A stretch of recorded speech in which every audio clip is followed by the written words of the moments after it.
Alex, today is your dream come true. I can't do the podcast with you. Oh, Bob, I'm not in favor of this. I always love having you on the podcast. It's always better with you. But why can't you join me? Where are you? Oh, I'm racing, which I wish I could say the same thing as you, but I'd rather be racing than doing a podcast. So I'm racing today. So Christine Feenstra is going to be your guest alone today. I hope you can handle it without me.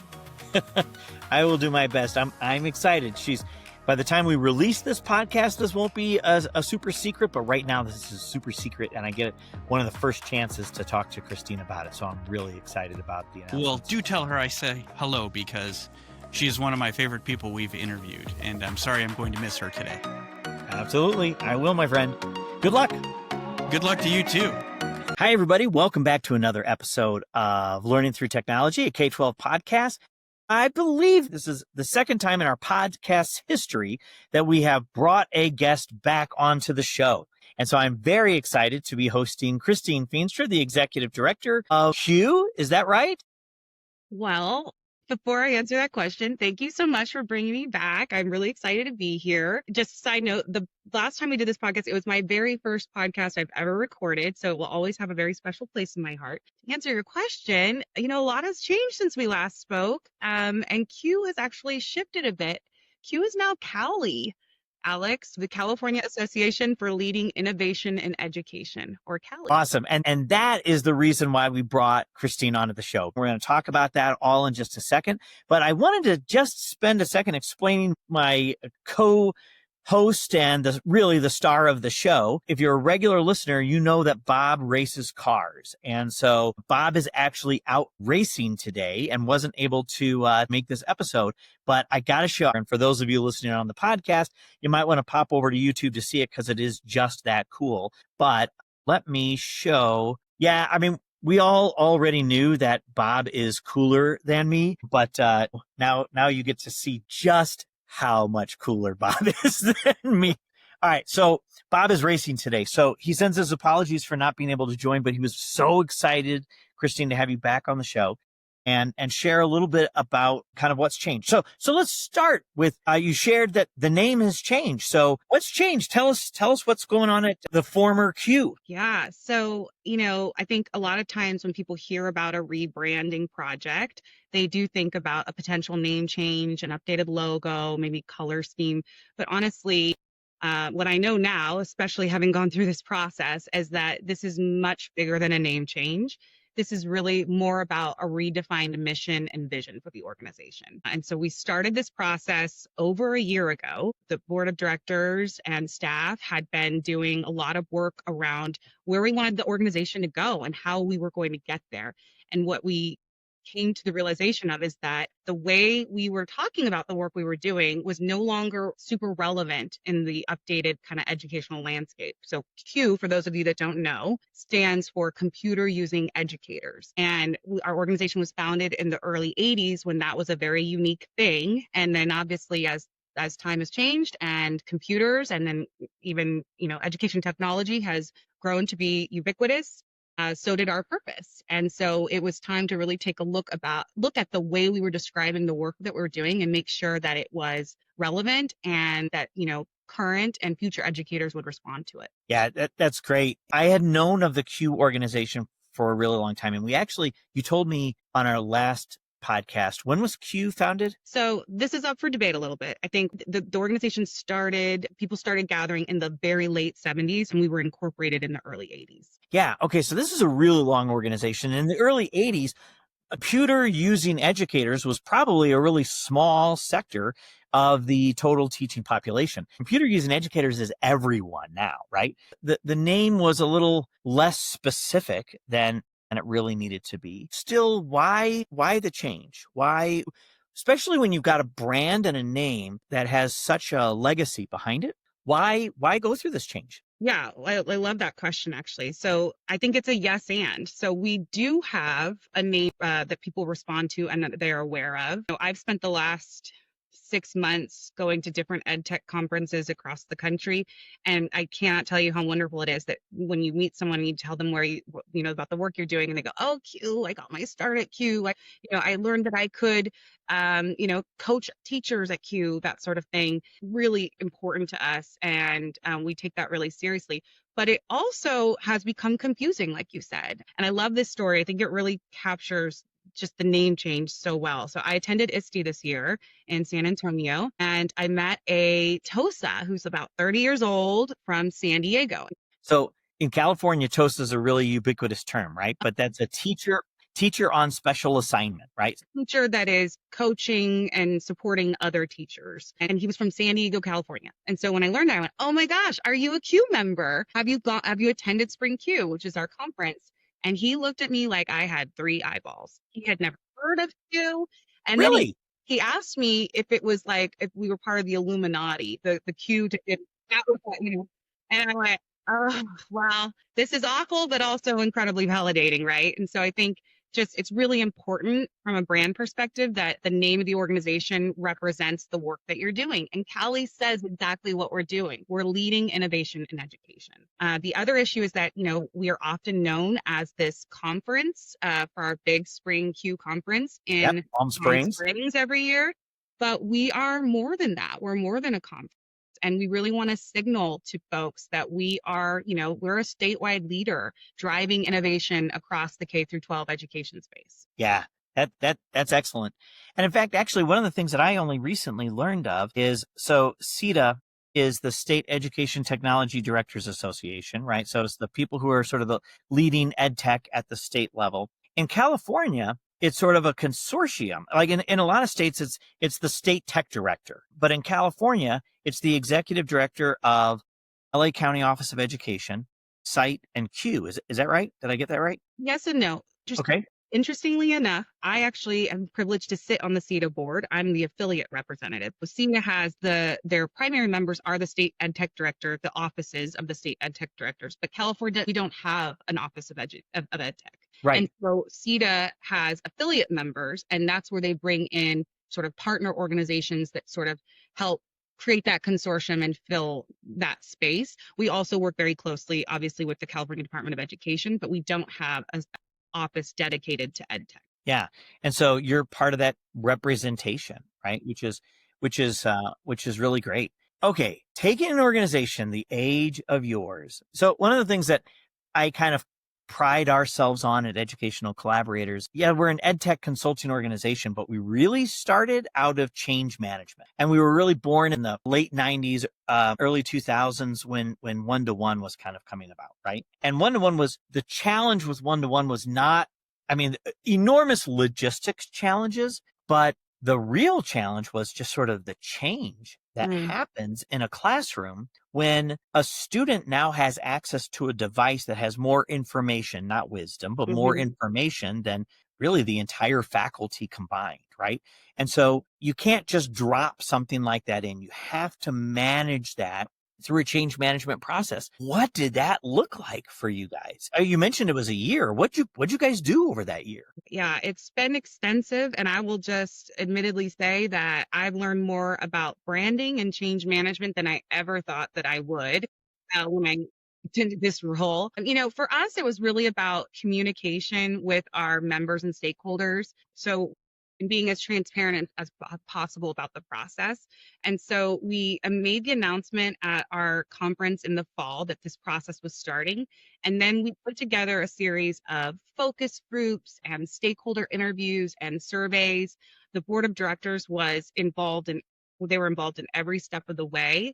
What I loved about the process is that it was really done in pieces, right? So the first piece was all about collecting that data and meeting with as many people and looking at, other partners and players in the space and what they're doing well, and looking at what we are currently doing well and what we could be doing better and where those opportunities are. So that first piece is all about collecting that data, meeting with as many people as possible, and sort of bringing that together, and then making a series of recommendations, and then using those recommendations to update the language that we use around the work that we do. So the name change is at the very end of the process.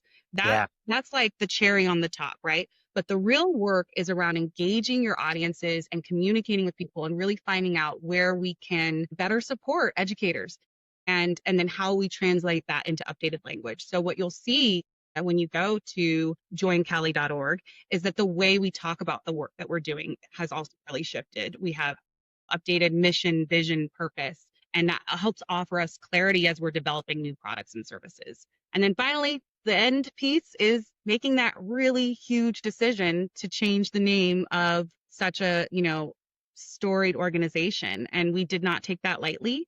Again, the board of directors is very involved in that process. And I will tell you, this is not the first name I brought them. I brought them a different name and they voted against it. And it broke my heart. And I don't mind admitting it because I thought, no, like I didn't do my job. I thought you had to get it right the first time. And that's actually not the case.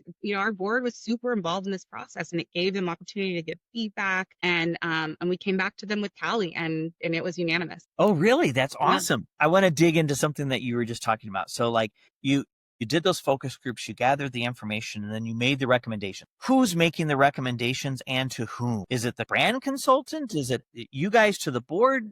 What did that look like? Yeah. So the process really was so thorough and sometimes so thorough that it was frustrating, right? Yeah, and slow, frankly. It felt at the time very slow. All of a sudden it felt very fast, but again, we started this in October. So we did partner with an agency to help guide us through this process. We gave them, massive lists of current members, former members, current affiliate volunteer leaders, former leaders that had left the organization because they didn't really feel it no longer benefited them, partners, vendors that participate at our conferences, partners outside of, some of our public partners. Then they decide through all that information how to get a representative sample of who they should be speaking to help inform these decisions. And then they came back to us as staff with their findings and recommendations, and then we help shape that further. We say, oh no, you're missing a piece here, right? And so it really is a collaborative process between the branding agency and the staff, and then you move that forward to the board of directors with the recommendations. And then they have feedback, right? They say, oh no, we forgot, you didn't think about this process. And so it's very iterative, and it took that first piece. We didn't move to name change until April of this year. And we started the whole process in October of 2024. Okay. Yeah, that's a process. That's great.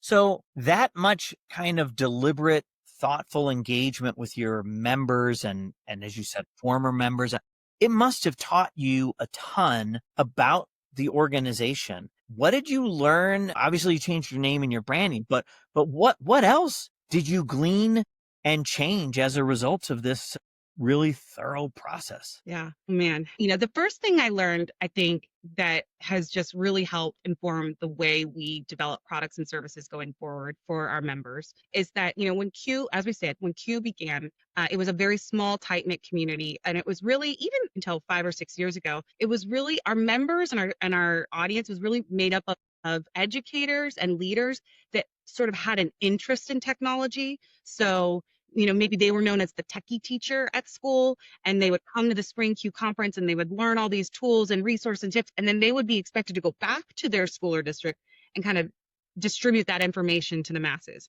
And what I learned through this process, in meeting with all of our members and non-members, people that weren't members that should be members, is that is no longer acceptable. Right, in our current education space, that educators shouldn't have the option to just opt out of embracing technology, especially, when we talk about things like AI and the inequities that are growing amongst students who have teachers that use AI and teachers that don't, teachers that are teaching them about how to use AI, teachers that are not.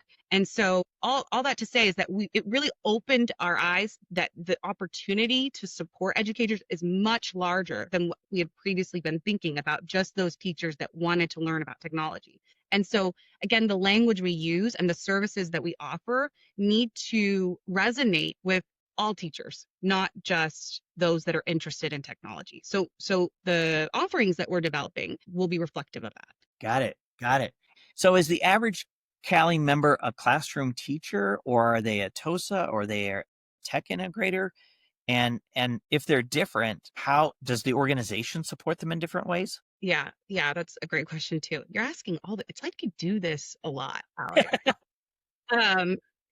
Part of that process was going through and identifying who our audiences are, right? And how we service them. So, you have sort of a core primary audience, you have secondary audiences. Our typical Cali member, there is no typical Cali member because education is an ecosystem, right? It's a huge ecosystem. And so we will be and are developing products and services to serve anyone involved in that ecosystem. So yes, the classroom educator, we want to make a difference. We want to get as close to kids as possible. And so we will always service and support classroom educators, but it can't stop there, right? So administrators and leaders need support and guidance. And then, there's also the IT side of the house. That's not our primary audience, right? But IT and curriculum can't live separately. There has to be that collaboration. So we continue to develop and roll out these new offerings. Is that there will be different supports for each of those kind of buckets. Awesome. That's great to hear. So what sorts of changes other than the name are they going to see as part of their benefits going forward? The first one is that we have offered a completely free access. Cali membership is $50 for the year, by the way. So that's, not even a take a gas in California. And so with that, you now have access to our professional learning hub, which I know you and I will be excited to talk about. Yeah. This is on-demand PD for educators. It includes micro courses and learning paths. You can get university credit. It's accessible anytime, anywhere. And so that is completely free for all Cali members. So that's a big one. The second is, again, what we're really known for is our flagship event, Spring Q by Cali. And is that what you got? Are you going to call it Spring Q by Cali? Is that what it's going to be called? That is what it's called right now, Spring Q by Cali. Okay, so you're keeping the Q name for the conference. Yeah, I always tell people, it's not like you switch a light off and Q goes away and Cali. It's about a transition. It's a transformation, and it rolls out over time. And we will, and everything we do, we will continue to celebrate everything that Q built, just evolving it a bit. Interesting. So it's going to be Spring Q by Cali. So Cali members receive a 35% discount on non-member pricing, and that's pretty significant, and that's nice. new. Yeah. 2 years ago, the discount was, I think it was $39 between member and non-member pricing. Gosh, yeah. And membership was $40. And so we doubled that last year, and then we doubled it again. So it's a significant discount. It's also Cali members will continue to receive free registration for our conference when they submit as a primary speaker. So those are some of the bigger benefits that we have. And then we're continuing to develop, like I keep saying, new products and services that will always receive a discounted price. We are really excited that we just launched the Cali Certified Educator Program. And this is a competency-based certification designed for educators who really want to deepen their impact, whether it's in the classroom or shaping systems. And that is available right now at joincali.org/certified. And you can learn all about that program. And so there was member and non-member pricing there as well. So that's great. I want to poke a little bit on the professional learning hub, right, that you guys have, because this was sort of born out of conversations that you and I had after you were on our podcast over a year ago, not long after you had just started as the executive director, right? This professional learning hub is a collaboration between Cali and educational collaborators on our preferred platform that we partner with for years, MobileMind. And so it's a nice peer-reviewed, research-based professional learning platform that educational collaborators put some content on to make available to your members. And then also, Cali has a team of people who offer professional development. And you guys also just released multiple learning paths with AI content, which is just awesome. Can you maybe share a little bit about, because your team has grown as well in this. Yeah. Speak a little bit about some of the commitment that you guys have made to the professional growth of your member base. Yeah, absolutely. So we were really excited to expand our team this year. Our director of programs, Ray Fearing, she is, I always love to say she was my first hire. I can't take credit for her being in the interview process because it was already halfway done when I got there. But she was my first hire, and I will scream that from the rooftops. She started a month after I did at Q/Cali. Ray is she's a former educator herself. So she's 22-year, teacher, principal, administrator, and she just has, and a former Q member as well, and has so much passion for the organization and for the work that we could be doing. And so when she came on, it's been her like primary role to continue to be able to refine the member benefits that we were offering people. And quickly after you and I started chatting and you shared about what was available on the Educational Collaborators Mobile Mind platform, we realized that that would be a key benefit that we wanted to offer folks. And we loved the idea that we could continue to add courses regularly because obviously, talk about AI evolving, right? Well, this stuff changes so fast. Yeah. Constantly changing, right? And so what was attractive to us about this is that there was already this existing content that is great because we want to be able to meet everyone where they are, right? So there will be people that really need some foundational course skills, and then there will be those that need some advanced offerings. And so Ray was just able to hire a new full-time program specialist this year, and just a couple months ago. And so Ray, and her name is Tiffany, and Tiffany and Ray have been just, I mean, it's incredible how quickly they move and are just adding content to the platform every month, and will continue to do so. Yeah, it was really exciting for me to see the calie content make its way onto the platform, and I know so much is happening, and so I'm so excited because it was fun for me when we partnered with you guys and had a platform that brought value to your members. But now that you are working within your organization and putting out more of that content, it just adds even more value to the ridiculous value your membership already is. And so when we talk to schools, I always ask, used to ask, are you Q members? Now I'll be asking, are you calie members? But as I chat with them, I always say, if you're particularly your tech teacher leaders are not members, that's a no-brainer. It will be the best dollars you have ever spent on your school budget to be members. Thanks for saying that, Alex. And just another update to share is we actually now offer institutional memberships. So we weren't able to do that before. I could talk about this for a while. We really have been working to refine our operations at calie.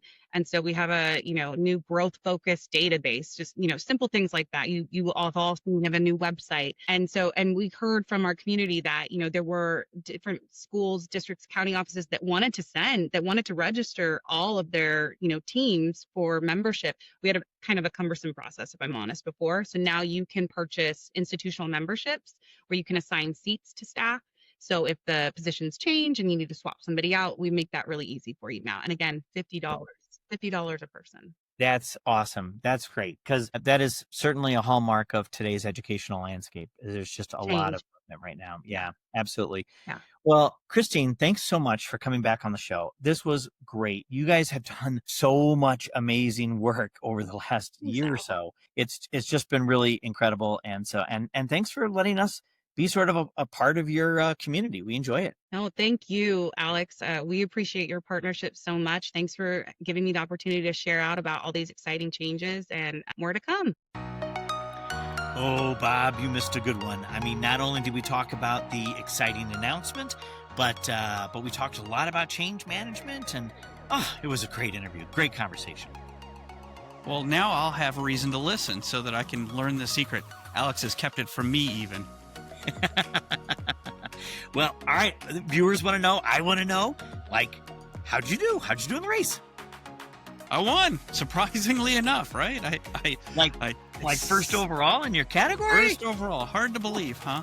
Do they break it down by old people and regular people, or? No, I had to beat regular young people too. I had to beat real racers, young racers. So, yeah, it was quite the weekend for me.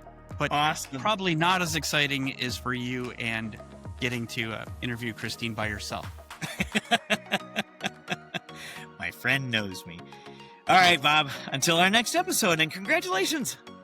Thank you, Alex.